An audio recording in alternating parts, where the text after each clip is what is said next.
शिवाय। हे समस्त प्रिय आत्मन मित्रों, प्रभु प्रेमी, गुरु प्रेमी, ध्यान प्रेमी आत्माओं, आप सबके भीतर विराजमान अविनाशी अनंत परम गुरु परमात्मा के श्री चरणों में हिमालयन ऋषि का कोटि कोटि प्रणाम।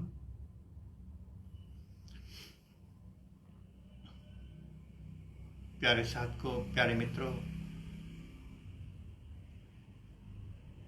जब तक हम अपने भीतर नहीं मुड़ेंगे, अपने भीतर बैठे परम गुरु परम ब्रह्म परमात्मा की शरणागत नहीं होंगे, तब तक हमारा कोई भी लक्ष्य हासिल नहीं हो सकता।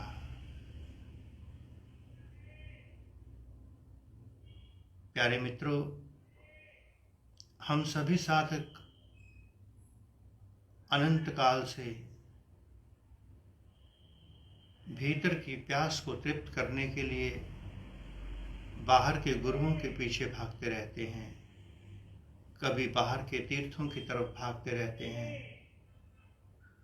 कभी हमने चिंतन मनन मंथन किया, कभी सोचा हमने कि जो विषय भीतर का है वो बाहर से कैसे पूर्ण हो सकता है। अब यदि हम एक छोटी सी बात को समझें, हमें धन उपार्जन करना हो, धन तो बाहर ही उपार्जन होगा, और हम दिशा भीतर की ले लें कि चलो आंखें बंद करके बैठते हैं धन कमाने के लिए, तो जो रास्ता जिस मंजिल के लिए बना है हमें उसी रास्ते पर ही तो उतरना होगा। एक रास्ता भौतिक पदार्थों को प्रदान करने के लिए है, जो बाहर का रास्ता है। जिन जिन साधकों को बाहर के शिखर खड़े करने हैं, निस्संदेह उन्हें बाहर दौड़ना ही होगा, और कोई बुरी बात नहीं दौड़ना, किंतु दौड़ते ही रह जाना और अंत में थक कर मृत्यु की गोद में सो जाना, ये गलत बात है।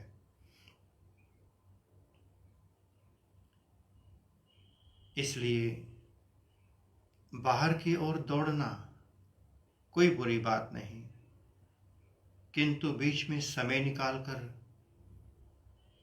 थोड़ा स्वयं के लिए जीना, अपने भीतर भी मुड़ना।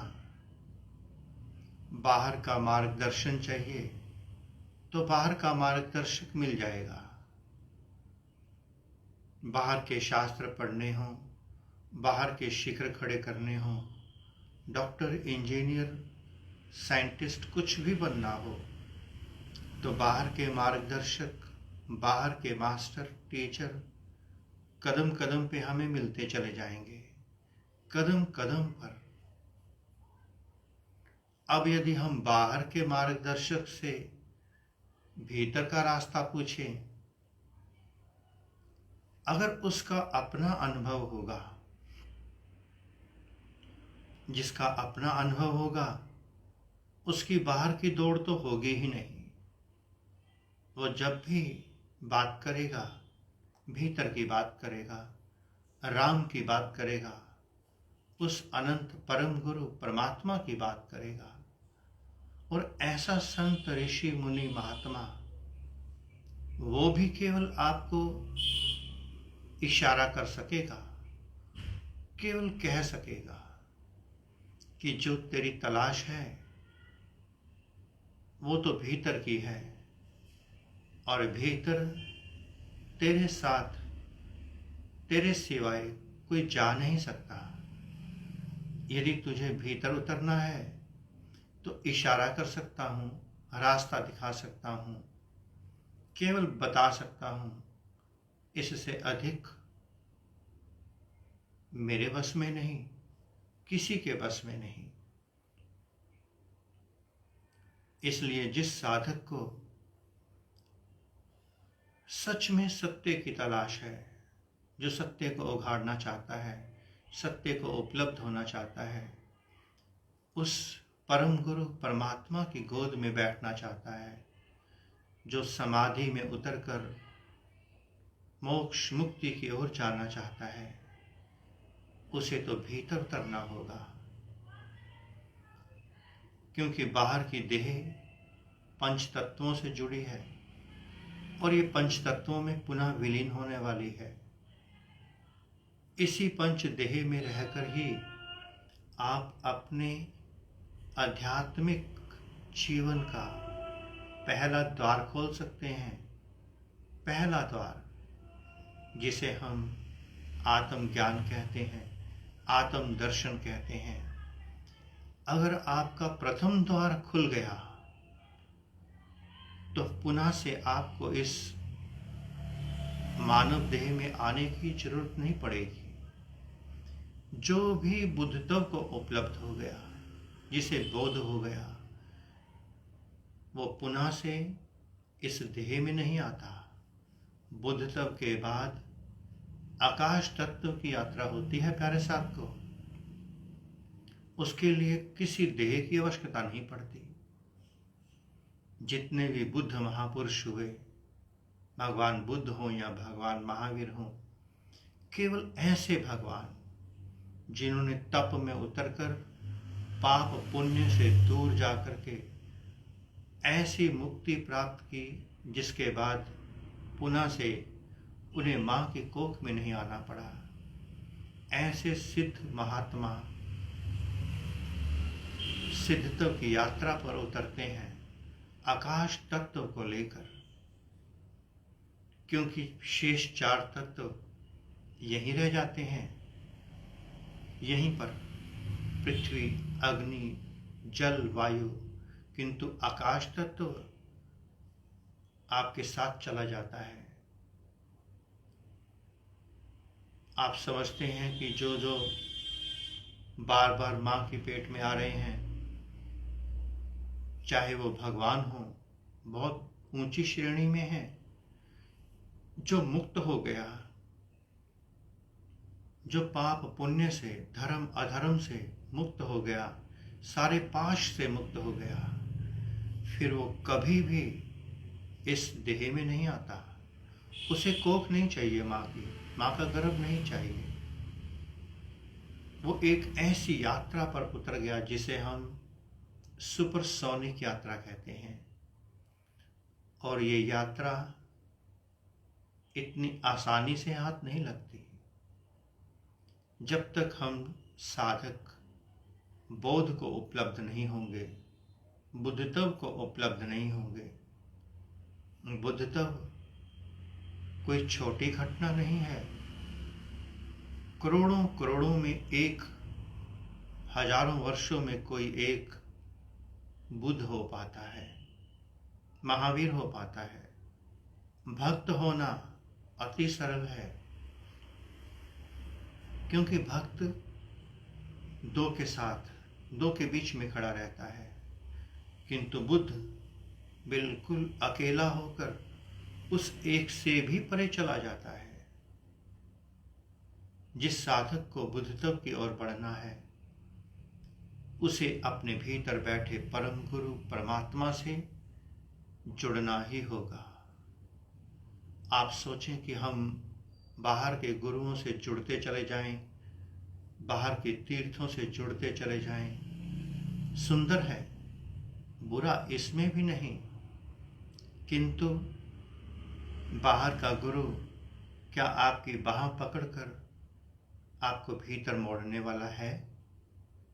क्या आपको कहने वाला है शांत होकर बैठ जाओ, तुम अपने सारे शास्त्र मुझे दे दो, अपना सारा ज्ञान जो तुमने आज तक इकट्ठा किया है मुझे देकर तुम बिल्कुल हल्के हो जाओ, बिल्कुल हल्के, नवजात शिशु की तरह निर्मल हो जाओ।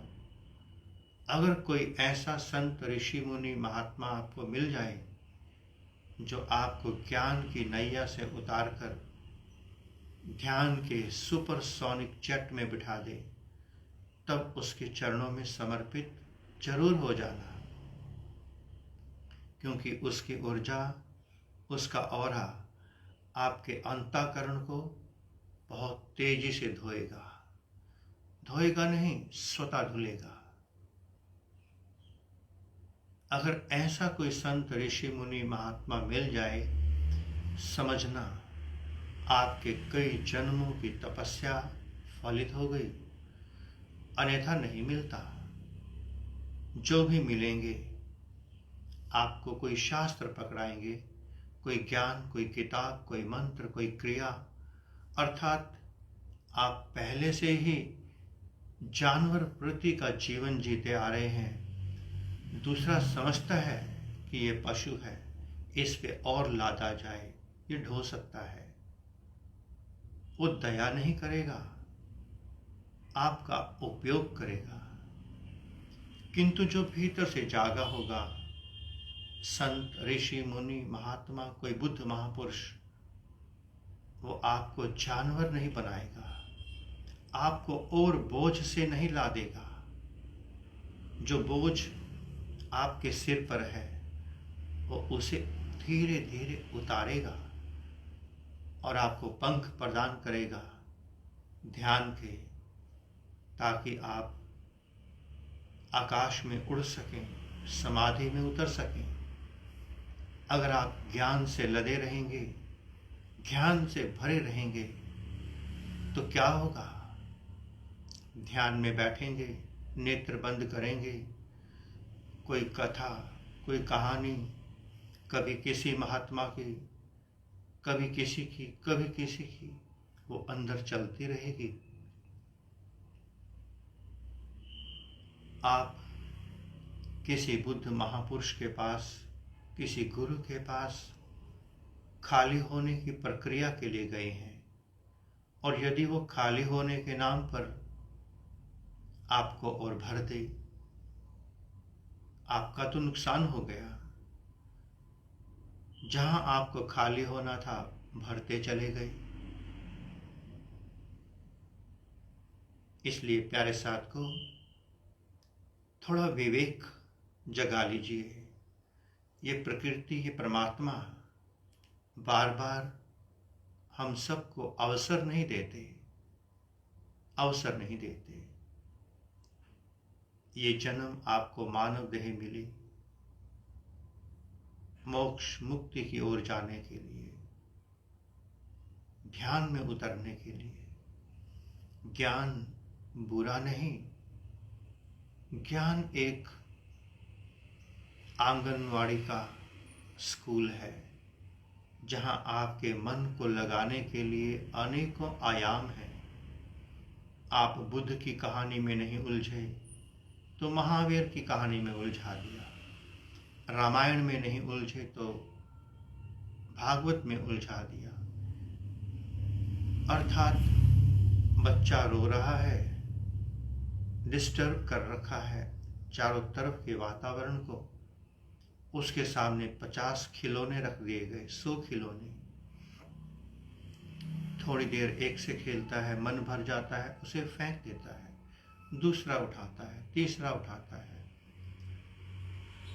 बस हम सभी भी वही कर रहे हैं। इस किताब से मन भर गया तो उस किताब पर, उस किताब से मन भर गया तो उस किताब पर। हम में और उस शिशु में जो आंगनवाड़ी में खेल रहा है, कोई अंतर नहीं। इसलिए प्यारे साथ को, प्यारे मित्रों, एक बात का स्मरण रखना, यदि आप उस शिशु जैसे हैं तो आप में और मुझ में क्या अंतर रहा? एक शिशु जो भीतर से भोला भाला है, परमात्मा से जुड़ा हुआ है, जिसका कोई लक्ष्य नहीं, कोई इच्छा नहीं, कोई जिज्ञासा नहीं, बस यूं ही परमात्मा की गोद में खेल रहा है। और हम जानबूझ करके ज्ञान विज्ञान मंत्र क्रियाओं की गोद में खेल रहे हैं। ये हम स्वयं को धोखा दे रहे हैं। दिव्य जन्म, अनमोल जन्म, मानव जन्म हम सबको मिला। जब तक हम इस मानव जन्म में रहकर बुद्धत्व की ओर नहीं बढ़ते, बुद्ध नहीं हो जाते, तब तक सिद्धत्व की योनि में प्रवेश करना असंभव है। इसलिए प्यारे साथ को, इससे अच्छा है कि आप किसी गलत गुरु के हाथ में लगें, किसी किताबी गुरु के हाथ में लगें, उनको सदा सदा के लिए प्रणाम करके शांत होकर, मौन होकर अपने भीतर बैठे परम ब्रह्म परमात्मा से प्रार्थना करें, उससे जुड़ें, अपने परम गुरु से जुड़ें। अगर नुकसान नहीं होगा, फायदा नहीं होगा तो नुकसान भी नहीं होगा, किंतु जो भीतर गया उसका कभी नुकसान नहीं हुआ। वो परमात्मा की ओर बढ़ता ही चला गया। प्रभु ने चाहा तो शाम के समय आपको उन सिद्ध ऋषियों मुनियों के बारे में कुछ सांकेतिक भाषा में समझाएंगे। इतना ही स्वीकार करना, जितना प्रसाद प्रभु ने हमें दिया उसे हम सब ने मिल बांट कर ले लिया। ओम नमः शिवाय। पुनः से आप सबके भीतर विराजमान अविनाशी अनंत परम गुरु परमात्मा के श्री चरणों में हिमालयन ऋषि का कोटि कोटि प्रणाम, और संपूर्ण ब्रह्मांड में विराजमान समस्त देवी देवताओं, समस्त ऋषियों मुनियों गुरुजनों संत महापुरुषों की ओर से आप सबको शुभ आशीष, शुभ मंगल कामना। स्वयं से जुड़े रहें, अपने भीतर बैठे परम गुरु परमात्मा से सदा जुड़ते चले जाएं। आप सबका मंगल हो, शुभ हो, कल्याण हो। ओम नमः शिवाय।